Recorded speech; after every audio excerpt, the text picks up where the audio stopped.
demo we did, we'll call it freehand, right? No guides or anything like that.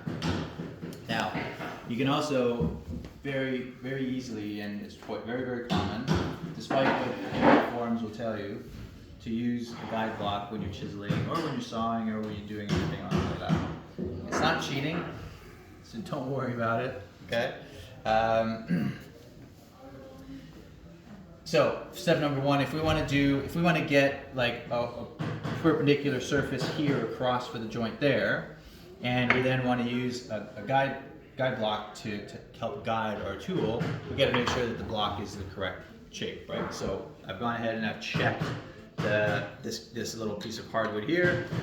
I'll put this face here up against my workpiece, and then that will make sure that I can create a nice perpendicular edge there. Hypothetically, if you wanted to create this edge at like a 7.5 degree angle, you could shape a 7.5 degree angle guide block and then use that, right? So it's a really, really, really powerful tool. It's dead simple, and it's a great way to do consistent work, right? And the whole idea, when we're doing the layout, we want to be consistent. It's the same thing when we're doing our joinery, right? It's all about consistency. So I've just kind of roughly eyeballed this into position, right? Now, as you can see, it's still a little bit loose. I'm gonna move it down a little bit. Sometimes it can be a bit fussy to get this position just right, because now that you're missing this triangle over here, the device can sometimes clamp at a bit of an angle, right? If I have this piece positioned way out here like that, the vise is really only catching that one corner over here. So just be mindful of the way you're positioning this in the vise to kind of maximize the amount of space that the vise is actually catching the workpiece and not floating in empty space for the joinery on the other side. So I've done a loose fit so I can still kind of shift it into place slightly and get it finalized. And this is a good thing to think about just generally. Whenever you're using a clamp like that, like give it a light squeeze, get the piece in its final position, and then squeeze it. If you get it perfect and then put the clamp on it, it's gonna move. And you're gonna drive yourself crazy. So I've eyeballed the position to the guide block close to the layout line.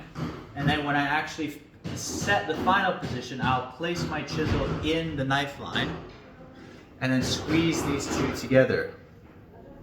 Oops. Not like that. So I just did a terrible job of doing that. Let's start over here. Right, so I've got that set in the knife line there, and then I can squeeze that together, and now my chisel is defined where I've gone. I've not tried to look at it because you're not visually, you can't get it in the right place. It's not. Sorry. That's just how it works. I can micro adjust this one down a little bit. Let's have another little glance. Like that. So let's try this again on that side. Squeeze that tight. That looks good. Come over here. Squeeze that tight. That looks good. Now I can come in and get that sealed up. And I'll double check. Yeah, that looks good. That's nice and set. So now that's set. This is my final space, right?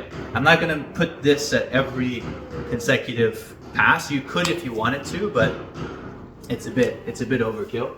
So now I can come in, and everything that we tried to do when we were trying to bring the chisel in and then hold the chisel and set that surface, now I've got my surface. That's it. So now I'm not trying to create a flat surface and extend it out. I'm trying to take this flat surface and extend it out. So the same concept and theory applies. I'm holding the back of my chisel flat.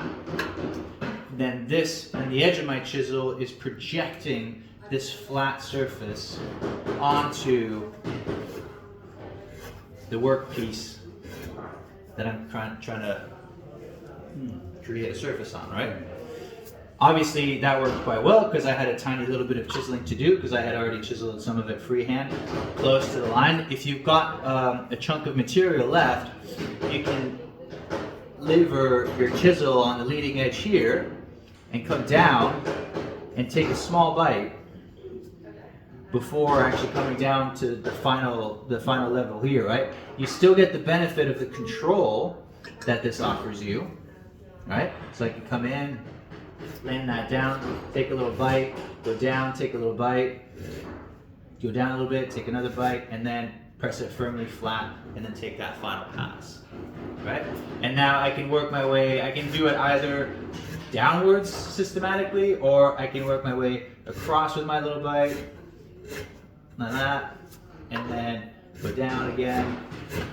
And then the same thing I was saying before applies as well. Like, get a feel for how sharp your tool is, how dense your piece of wood is, how squirrely the grain is, and then start putting those variables together, and you can start to put a picture of how aggressive you can be with your cut while still being accurate. I can take these big chunks before getting down to the final pass, and then come and do my final pass.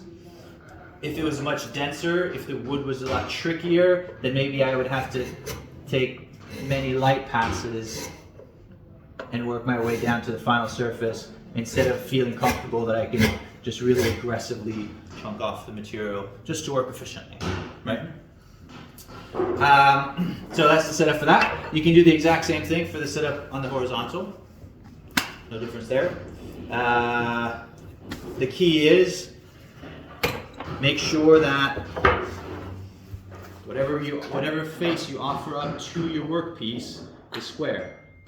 Not all of these have all square corners, and if one of these, like this one here, is a little out of square, you're chiseling a little out of square, right?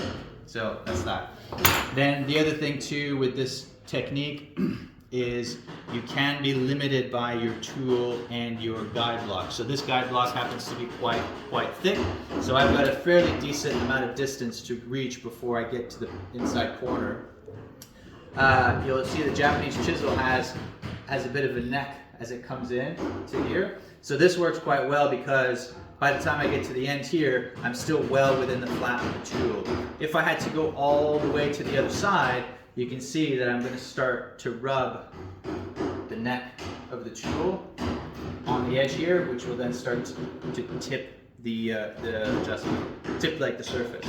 So either you have a chisel for something like this where you have to reach quite far. You either have a paring chisel with a longer surface, or a bench chisel, like a typical bench chisel, which just has a longer area, or a Japanese chisel with a gooseneck, where the handle is higher up, so it's not going to get in the way, or with a more pronounced sweep, so that the angle of the handle is raised ever so slightly, so that the handle and the chisel clears, and then you're not going to crash into the thing that you're working on as a guide.